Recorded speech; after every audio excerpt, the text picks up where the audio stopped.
that, ladies and gentlemen. We have with us none other than Riddhi Khosla Jalan. Can we have a huge round of applause?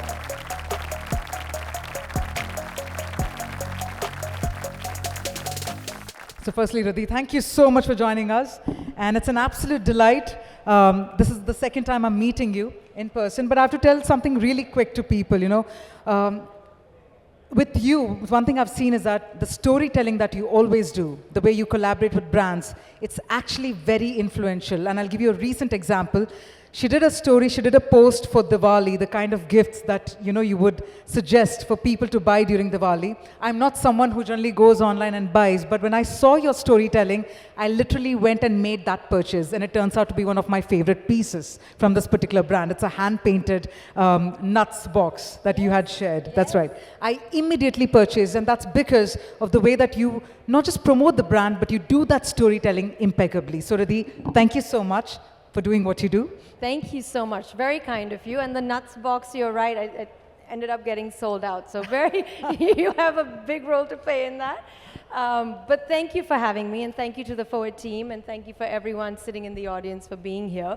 I'm excited for the interactive session and the QR code. I think that's very different and very nice. Absolutely. And I think the only way we can nudge the audience is, first up, let me have some questions from my side, and then we'll open it up for the questions through Slido or in person. Okay. The first thing I think a lot of us are curious to understand is your journey in this space to begin with. What really inspired you to focus on design and interiors community? This is first of its kind and one of a kind, I must say. So what really inspired you to focus on this community? So I'm an interior designer by profession. I've been doing it for many years. I'm based in Mumbai. And my clients would always say, Riddhi, we want something different, do something unique, something we've never seen before. And I had access to the best of what's available in Mumbai, but I didn't know what was happening in Delhi or Bangalore or Hyderabad. And I said, if I'm struggling here, being invited to all these events and all the launches, imagine everyone else in India, how are they understanding what is available? So just for my own amusement and see if I could help someone else, I started putting content out that I thought would help people, just sharing my knowledge. And it happened on a very basic level where my daughters would film me and I would sit at night and edit it and I would post it. And this started last year, February of last year. And I thought by end of the year, if I have 10,000 followers, it's respectable, because you're putting yourself out there. You just want to make sure that you're doing a decent job. But it unexpectedly took off, and I then had to make a career decision of should I continue being an interior designer, or should I venture on this path that hasn't been taken and be a design content creator? And of course, design content creator, because it's more challenging, more exciting than anything I've ever done. So that's how it began. Wow.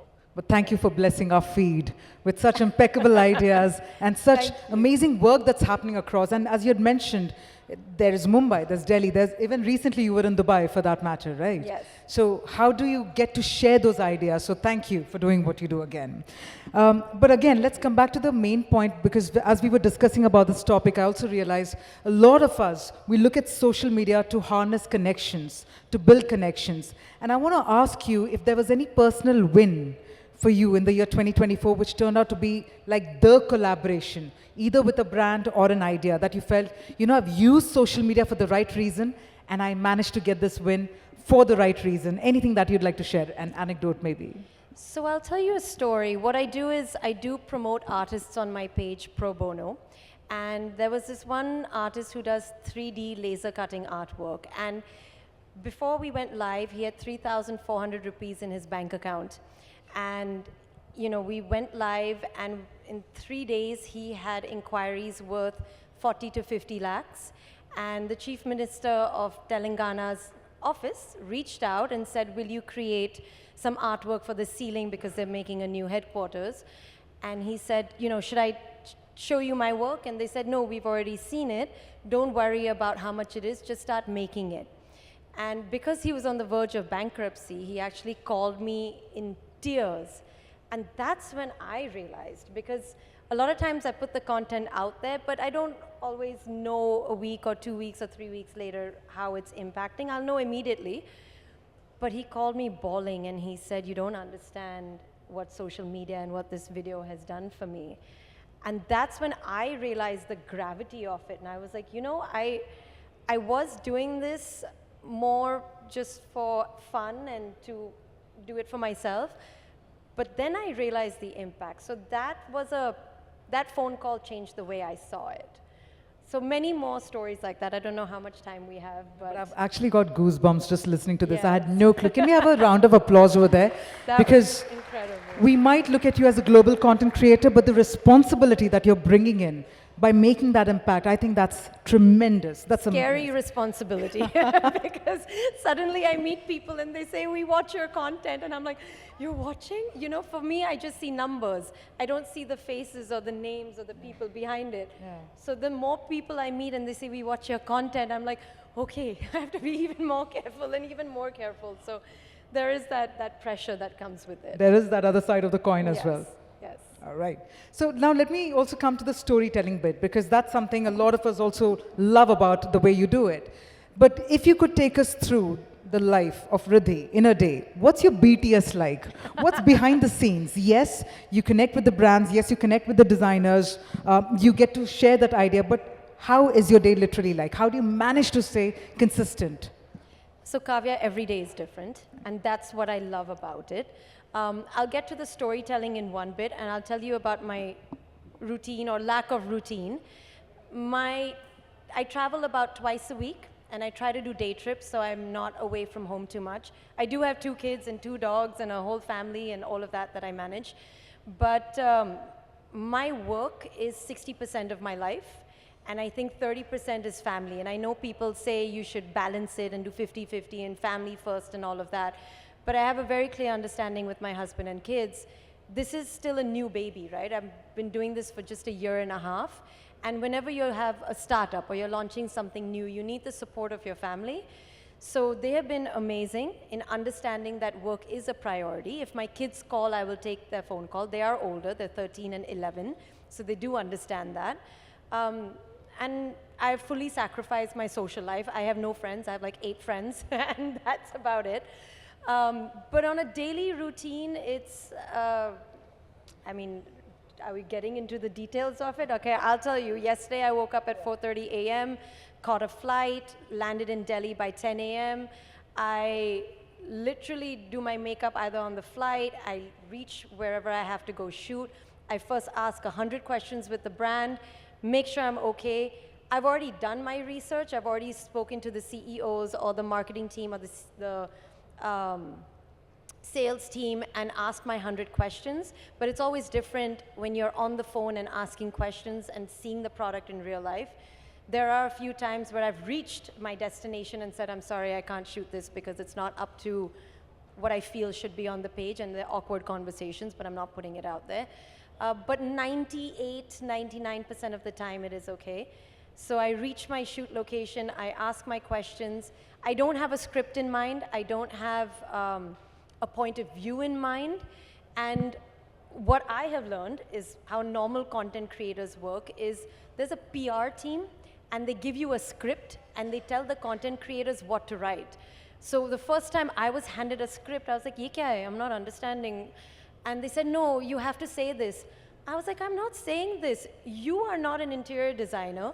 You are not installing the product, nor are you on social media yourself. So how are you telling me what to tell other interior designers or anyone doing their home? So once I explained that to them, I have to say no brand has ever said no, but it's a conversation I had to have earlier.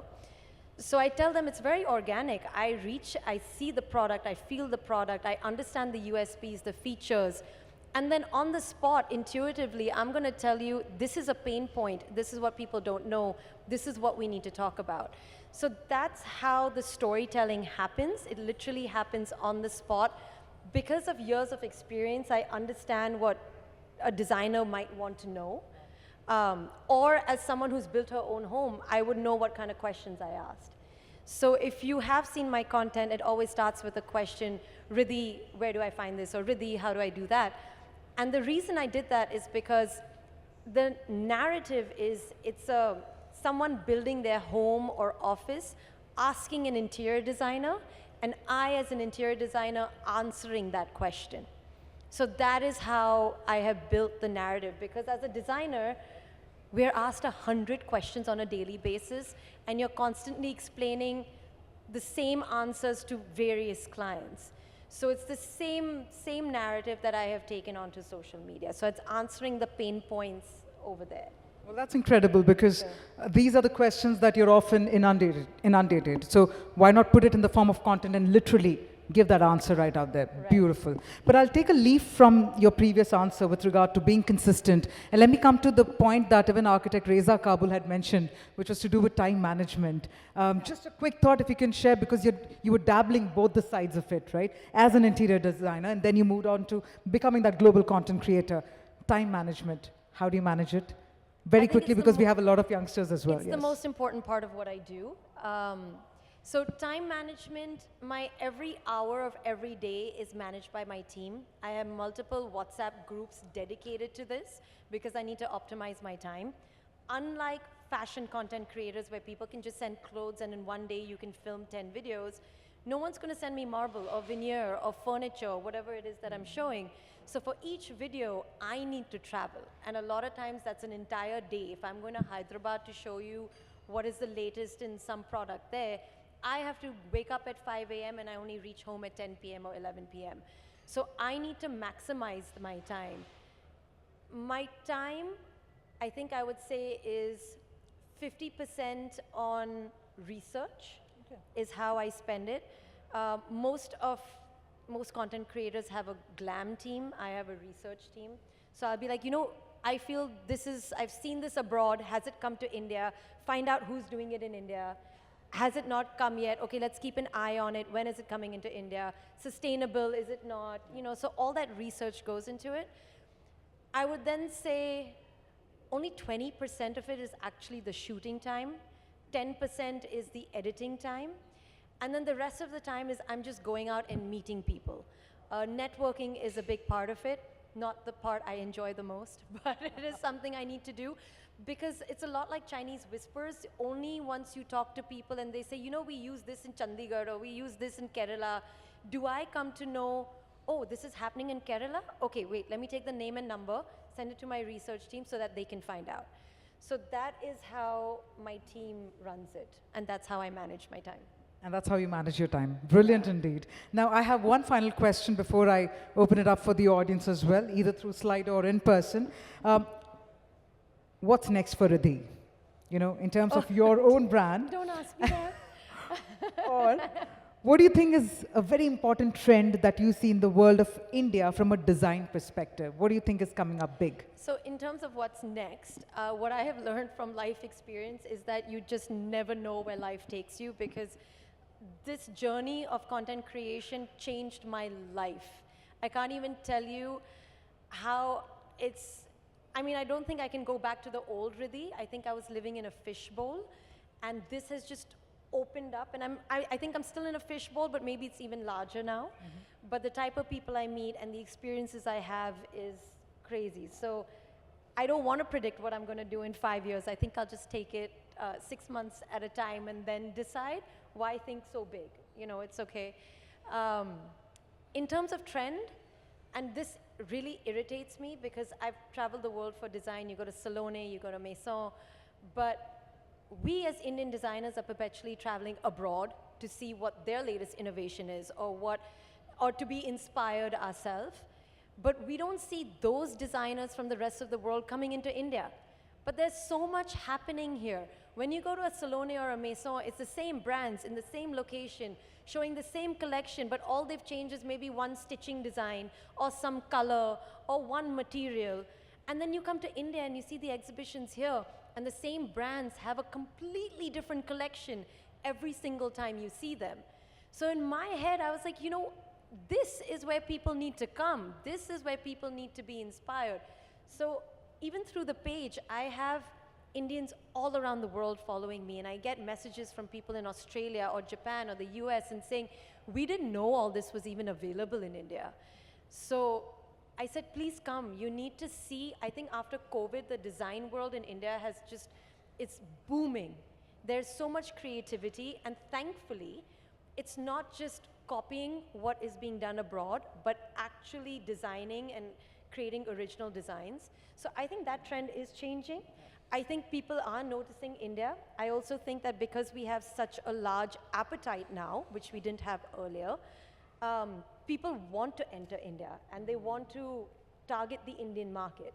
So designers themselves are coming to see what's happening here. So I think we are seeing that shift. And even as an Indian, when I go abroad to design fairs, earlier you wouldn't go with the kind of confidence that you go with now. And I say, you know, I'm from India, and they'd be like, oh, please let me show you what is there.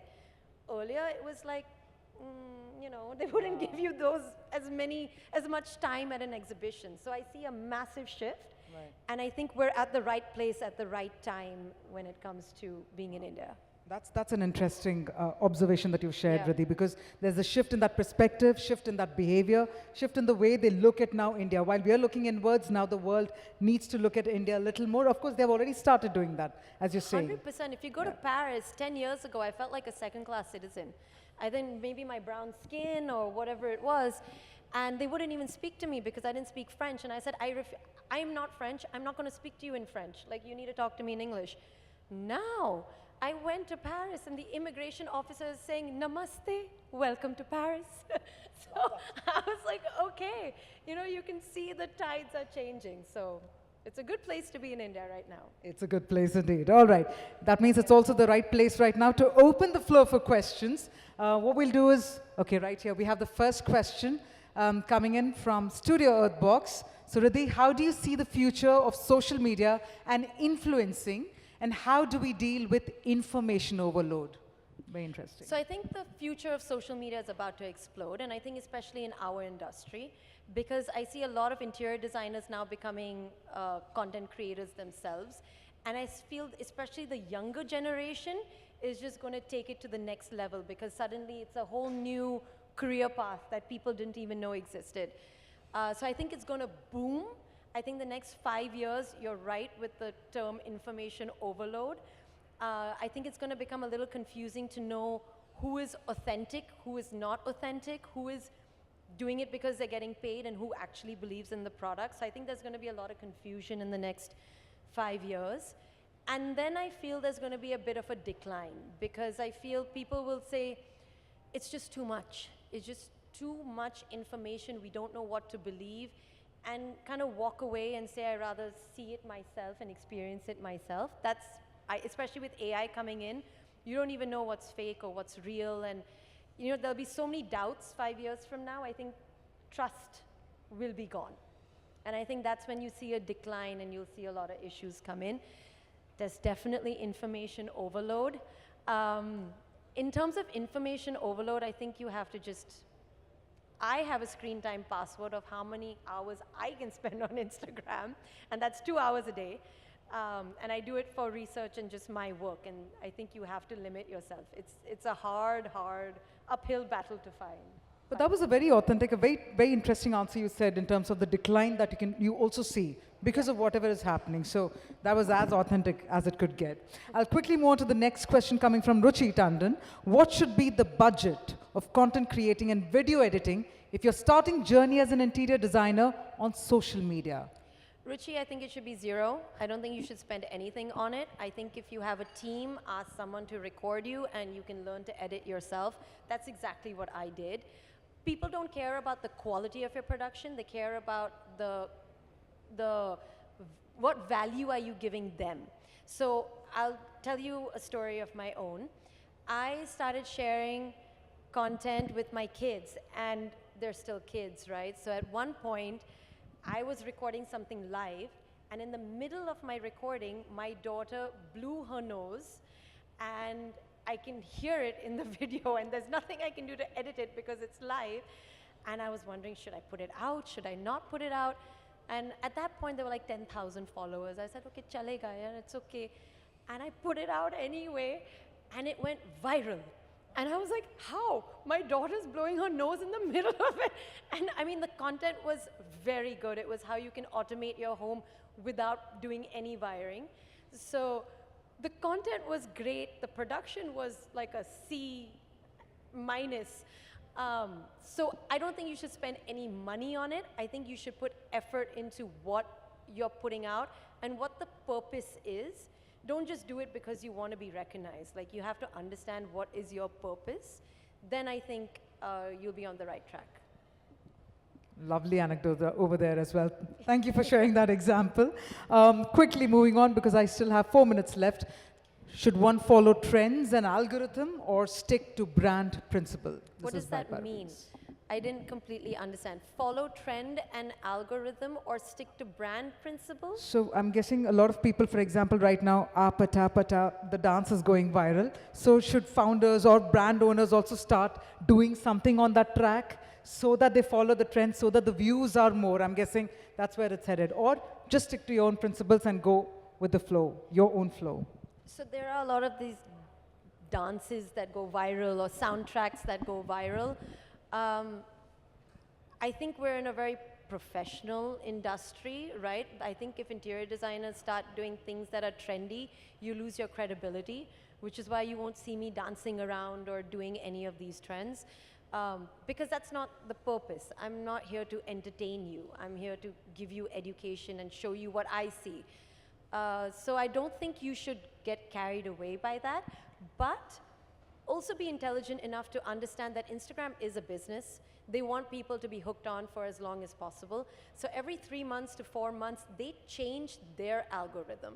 So you have to be intuitive enough to understand what it is. So if you see my content a year ago and you see it now, it's very different. And what I did a year ago wouldn't, I don't think, work well now. I'll give you a small example. Last year, my content would be 45 seconds, and it would be a little slower in pace, and it would start with a question. Now, how I ask my question has fully changed. My content is about 30 seconds, and I talk live to the camera a lot more, because that's what people are liking. 3 months from now, it will change, but there's no one telling you this. You just have to observe what content is doing well and kind of figure out what is the pattern that you're seeing. So you don't have to do the dance and the viral music or any of that, but keep an eye on how Instagram is very slowly changing its algo, because it is a business. They have to keep it fresh. So if they're keeping it fresh, you have to keep it fresh. So that's an interesting tip that you've shared with us, Riddhi. Another question coming your way. After being recognized as a design influencer, did you start getting big interior design projects? I have gotten some very, very interesting ones that made me even question, should I stop what I'm doing on social media and should I just focus on this? Yes, I have. I really have, and I've met some incredible people that I wouldn't have met otherwise. I think it would have taken me a lot longer to reach that level. Right. Instagram definitely did help, but I think it also comes down to what you want to do. You know, it's difficult to do both if you do both very seriously. So, oh, yeah. Dabbling the two, because both of them are serious business, serious time investment. So I think if you want to do it that way, yeah. I have enough contemporaries who do manage it, but a lot of it is also promoting their own business. I am not promoting my own business because I made a decision a year ago. I just didn't have time. I literally, because you now know my schedule for every video, the amount I travel, I don't have time to go on site. And I don't want to take on a project and then not give that client time. It's not right. I would not be okay with it. I feel 5 years from now when things do go down, then maybe I can start taking on projects once again. But if you do it the way I do it, it's and that's a conscious decision that you've Very made conscious. and live by it. That's amazing. I have 1 minute left, which is why this will be the last question. Can a beginner in the industry use Instagram to really come out and build a good PR? And can Instagram help you get more work as a beginner, or can it be used as an option to create your portfolio? So in order of your portfolio, I don't think anyone really, what's the first thing someone does when you say you're an interior designer? They go on Instagram to see your work, right? You don't need a website anymore, you need a really good Instagram page. So I think every young interior designer or architect has to have an Instagram page. I know it's a bane for some people don't enjoy it. It's one more thing that you have to do. But I do think undoubtedly that this is the future and this is something you need to invest in. In terms of will it get you more work? Yes, it will get you more work. Please don't put up fake pictures. I have encountered that where people put up 3Ds and they put up other people's work or all sorts of things. So be authentic, but it will get you more work. Can a beginner in the industry use Instagram to really come out and build a good PR?